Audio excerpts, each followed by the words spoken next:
Welcome to Episode 3 of Substantial Matters, Life and Science of Parkinson's. I'm your host, Dan Keller. At the Parkinson's Foundation, we want all people with Parkinson's and their families to get the care and support they need. Better care starts with better research and leads to better lives.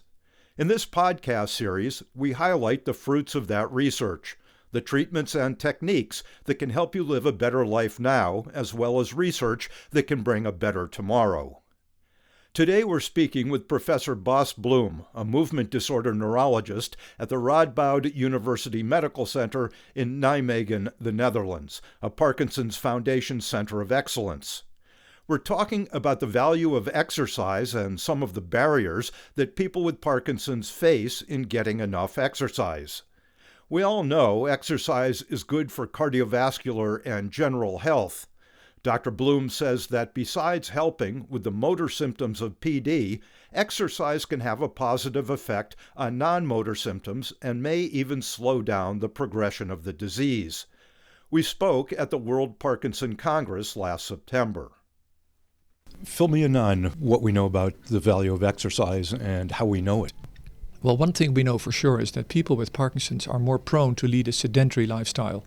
This is partially because elderly people in general tend to move less, but when you've got Parkinson's disease, there are the mobility problems that hamper physical activity, there are the cognitive problems, apathy, depression, pain. So people with Parkinson's have multiple reasons to move less. And at the same time, we know that physical activity is extra important for people with Parkinson's disease. There are the generic benefits of exercise on bone strength, on your heart and lungs, but there are also the effects on Parkinson's itself. There is now good evidence that regular exercise suppresses motor symptoms, so less tremor, less rigidity. Like a drug, when you stop the exercise, the symptoms will get back. There is beginning evidence that it also helps the so-called non-motor symptoms, sleep, maybe cognition, the thinking process. And what we're hoping, and there's exciting work in animals with experimental Parkinsonism, that it could potentially slow down the progression of the disease. That's a hope. That's not evidence-based medicine yet. I'm definitely a believer that it could potentially slow the progression of Parkinson's. Does it also have effects on autonomic symptoms, gastrointestinal, heat, things like that? The autonomic symptoms are a difficult symptom to treat. You're mentioning some of them where it could have a beneficial effect. For example, the gastrointestinal dysfunction, the lazy bowel movements, constipation. There, regular exercise is really important.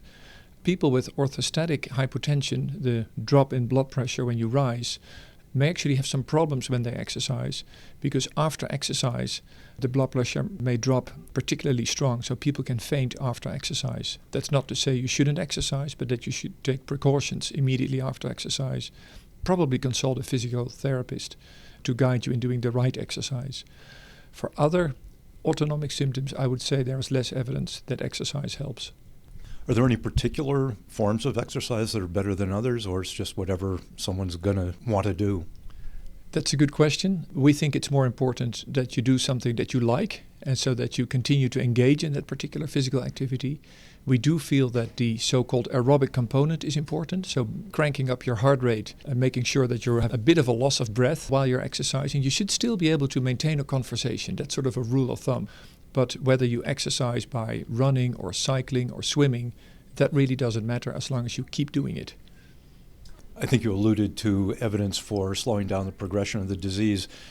If there is such evidence, is it animal-based, or do you have any human evidence that people do better in the long term? The evidence so far for neuroprotective effects is only in animals. So you can make a mouse look like a Parkinsonian patient by giving him a toxin. And when you take like 100 mice and you ask 50 mice to run on a treadmill on a daily basis, and the other mice are just sitting in their cage, two things happen. One is the mice that exercise regularly look much better than the non-exercising mice. And when you then kill the mice and look at the brains, you see sprouting of the dopaminergic system. You see increased sensitivity in dopamine receptors. And that is indirect evidence that may hopefully translate into human beings. Proving that any intervention, whether this be exercise or a drug, is modifying Parkinson's is horribly difficult. We're trying this for drugs and it proves very difficult. I predict it will be even more difficult to prove for exercise in people with Parkinson's. For people who don't have Parkinson's, but especially people who are at risk or the general population, is exercise a good way to potentially put it off longer or put it off entirely? Yeah, again, that's a very good question. We know it definitely doesn't protect against Parkinson's disease. If you look at the wider population, physical inactivity is a risk factor for a number of conditions, and it could include Parkinson's disease. I recommend regular exercise to anybody, and obviously we now know that, for example, in families where there's a lot of Parkinson's disease related to genes, people who carry the gene but who are still looking okay, I do think it is important to regularly exercise. You can't say that this will hold off Parkinson's. We hope it might.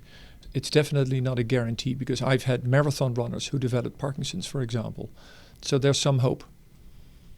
You see the effects of exercise in your animal models, but do you know the mechanism? Can you tell what it's doing? So if you look at the animal work, what you see is a number of mechanisms. One is the dopaminergic system shows plastic changes, so it adapts in a beneficial way. And one of them is the dopamine receptors. I always tell my students dopamine is like a key and it needs to fit on a lock, and the receptor is like the lock. And the number and the sensitivity of these receptors goes up. So the efficiency of the dopaminergic system goes up. What is also interesting is there are all sorts of mechanisms in the brain that counterbalance each other. So there are also inhibitory mechanisms in the brain that uses a neurotransmitter called glutamate. And the glutamatergic system is toned down by exercise. And we feel that they are both beneficial. Is the glutamatergic system also potentially toxic? Glutamate has been implicated in cell death in people with Parkinson's disease. So by toning down the glutamatergic system, there might be an additional reason to suspect why regular exercise could be good for people with Parkinson's. Anything important on the subject to add, or interesting or helpful to patients? Yeah, I just came from an exciting session on compliance. So I think an interview like this helps to persuade people that physical activity and exercise is good. The big question is, how do you devise a program that you like and that you adhere to? And there are now many tricks available. Careful planning is one. There are physical activity monitors and apps on the market that can help. Gamification of exercise. We're doing a very exciting study where we have a game that rewards people for engaging in exercise. It rewards people after the exercise, and the exercise itself is also gamified. So, for example, people are sitting on a stationary bicycle and they watch a screen and they play Pac-Man, the old computer game. And the harder they cycle, the more monsters they kill.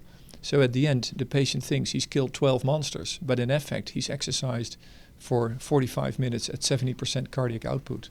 And I think these game elements can help people with Parkinson's to continue to engage in exercise. What about using companions or partners? Does it promote adherence better if you're doing it with a friend? Absolutely. This was actually in the session that I just came from. There is now evidence-based literature that participating in group exercise helps people to motivate and to continue exercising. Dance is a wonderful example in that regard. It's typically done with other people in a group or with a spouse, and that's one example of a good and beneficial way for people to move more. What about loosening and limbering kinds of exercises? Does that help mobility? Stretching alone does not have the aerobic component. The interesting thing is there's been a Tai Chi study published in the New England Journal of Medicine. They had 3 groups. Tai Chi, which was given people the best result. There was a group just stretching, and there was a control group doing nothing. And the stretch group was actually better than the control group.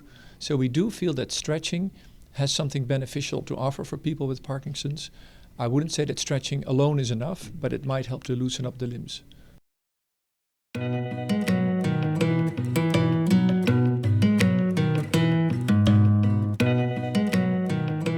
So there you have it.